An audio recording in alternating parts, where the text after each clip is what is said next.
Okay. So what is is this for me? Do walk around a lot. Great. Took off the leash.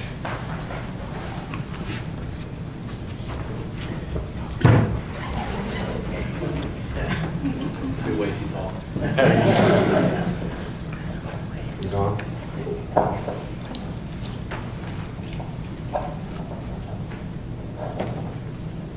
We good? Good. Sorry, thank you for embracing the awkward for there a second. I'm super happy to be here, super privileged and honored and really excited. I have a lot of energy, so I move around a lot, talk with my hands. So when I'm saying I'm excited, I'm trying to hold it back. I'm really excited to be here. This is only the second time I've ever spoke to a main service. I've been teaching junior higher, so it's a little bit different. So I'm glad that I can actually talk on my level. So I'm really excited. So I just a little bit about me before we get started. My wife is down there. Her name's Stephanie. She's super hot, but we've been married for 3 years. We met at Friendship. Actually, growing up, my dad's here as well. Growing up, we went to church as a family. My dad's actually a pastor's kid. So we went to church kind of off and on a little bit. And then my family, my parents got divorced, and so I moved to Oklahoma when I was 12. And that's when we really just got plugged into Friendship. So from 12 years on, I'm 23 now, so for the last 11 years, I've kind of been raised in church. And it's been awesome, but there's something that came up, and maybe it was just me. It's no one's fault. It's not the pastor's fault. It's not my dad's fault. But growing up in church, I felt like going to church was just like a big game of Jesus Says. And I'm sure a lot of you have played Simon Says before, and it's the same concept that I had of what a follower of Christ was supposed to be, and it was just this big Jesus Says game.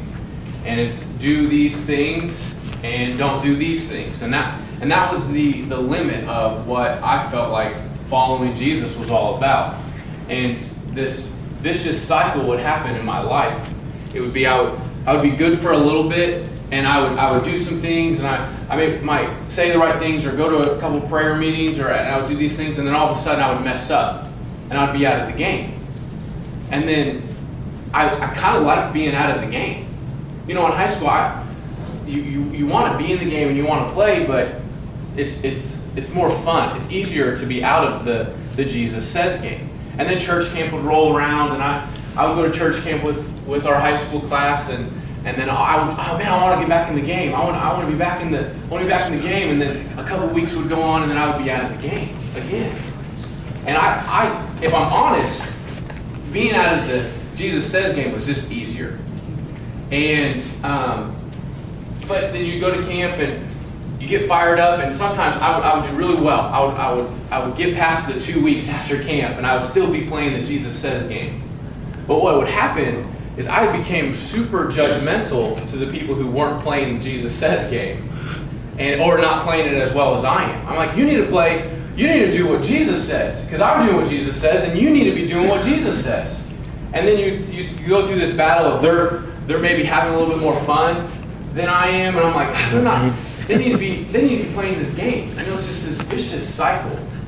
And I feel like if we would take ourselves and kind of just maybe erase all preconceived ideas of what following Christ was about, and erase everything that we may think that we know what it looks like to follow Jesus, and we would just go back to Matthew, Mark, and Luke, and John, and just read them for what they're worth, it would paint a different picture than the Jesus Says game. It looks a lot different following Jesus in the Gospels than it does than maybe what religion has turned it into. Because for me, I don't read my Bible and immediately think, oh, this is a religion I want to be a part of. When I read my Bible and I read the Gospel, it's like, man, that's a relationship that I get to have. It's not a relationship or a religion that I get to be a part of and do these things and pay this money and wear these clothes or show up at this and that. It's a relationship that for some reason I get to be a part of. And if we look back in our Bibles, we're going to be in Matthew chapter 9 if you guys want to turn there. If we look at Matthew chapter 9, grab my water. We're going to be in verse 9. And this is one of the very first callings that Jesus has, and he asks someone to follow him. And we're going to kind of go through it and kind of see what it means to really follow Jesus. And this is what we're going to talk about on Sundays, Sunday mornings for the next 2 weeks after this week. It's going to be our theme.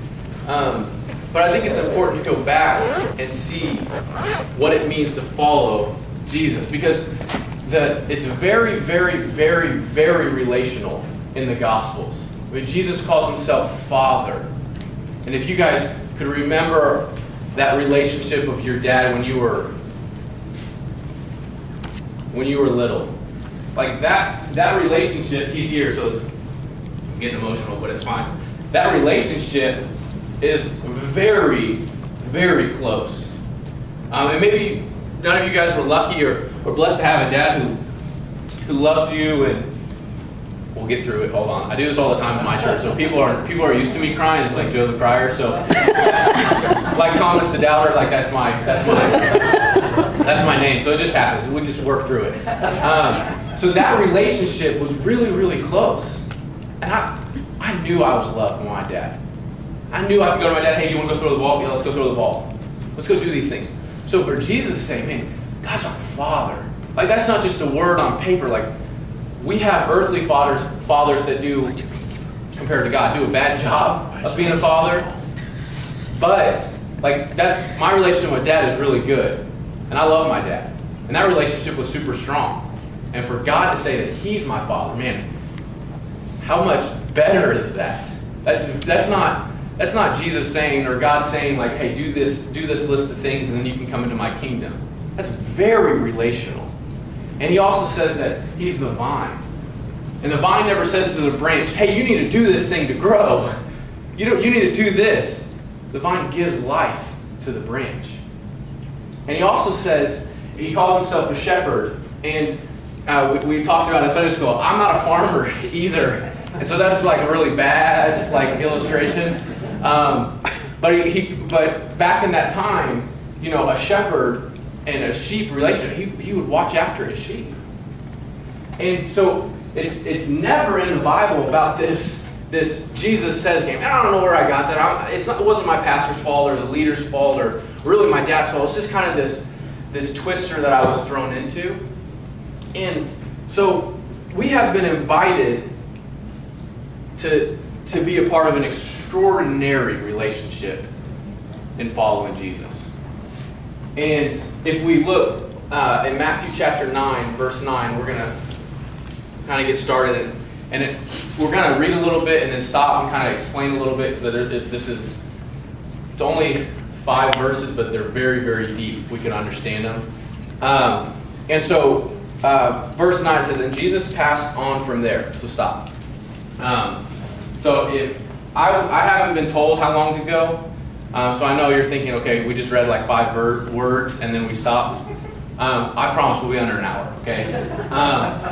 So it says, as Jesus passed on from there. So what happened? What was going on? If we read the beginning part of chapter 9, is he's at Peter's house, and people are coming to Peter's house, and so they bring someone who's paralyzed to Jesus, and Jesus saves him. But everybody in the town at this time is at Peter's house. They're kind of just all hanging out. They want to be with Jesus because in Matthew, this is Matthew chapter 9. So Matthew had kind of been following Jesus from a distance, kind of writing, he's seen the things that Jesus did. Matthew hasn't met Jesus yet. And this is Matthew chapter 9. So he's already seen a lot of things. So people in the small town of Capernaum were very aware of who Jesus was. And a lot of them thought that he was a rabbi. And so it says that Jesus passed on from there. So Jesus is leaving the house and he's walking down the beach. And he saw a man named Matthew sitting at a tax office, and he said to him, "Follow me." So stop one more time. So the tax office, there's a couple things I want to explain. I don't know if any of you guys work for the IRS. I don't think any of you would tell us if you did. But the tax office wasn't just like, I know no one's excited to do their taxes, but the tax office back then was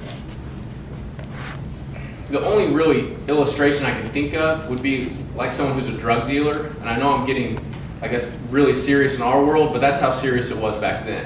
Because these people were Jewish people taking taxes for Rome. So it's like they're selling themselves out. Like they're like, I'm going to be with these guys and take money from my people. And that's what it was all about. And in reading and studying, there was actually two types of tax collectors. One was a publican, or publicani is I guess how you would say it in the right way. And they were people that were hired out, contracted out from Rome, and they were going to go collect 3 taxes. So the taxes that they were supposed to collect were your basic taxes. Your property tax, your tax on, like, if you have 50 cattle, they tax those cattle. I mean, your basic ones for them. I mean, I have no idea, how they tax everything. But so they were in charge of just collecting the 3 basic taxes. But then there were also other people hired from Rome, and they were called the Mokens, M-O-K-E-S. And their job was they were like the kind of the bigger tax collectors. They taxed really just for their own money. I mean, they taxed on everything. They taxed on, like, if you had a letter, they had to go through. If you had a letter, you're coming back from another place, they had to check that letter and open it up and read it to make sure business wasn't going on. Because if there was business going on in that letter, they would tax you for that letter. Like they were all the taxes that they had and that they would try to get from you were these little tiny things that they were really just trying to get their own money. And there's 2 types of Mokens. I'm butchering the way you say that, but that's how it's spelled. But there was 2 types. There was one that they would actually have somebody that's behind the scenes. You wouldn't see them, and they would hire a Moken to go and collect all these taxes and be the bad guy. But he was the head Moken. And then there were people who didn't care that people knew that they were a Moken, and that they just didn't care. And they would call them low Mokens, is what they would call them. And they were the worst of the worst. So if we would put it in our maybe day, they would be like the drug dealer who's like the 23-year-old kid standing behind like Come and Go, giving drugs to like 6-year-olds. Like it's like the lowest of low. And that's who Matthew was. Matthew was the worst person in his entire city. And it's hard for us because Matthew's so sneaking humble. He like doesn't give us a lot of anything to go off of. I mean, he's talking about his conversion and Jesus, his Savior, coming up to him and saying, "Follow," and there's 6 verses.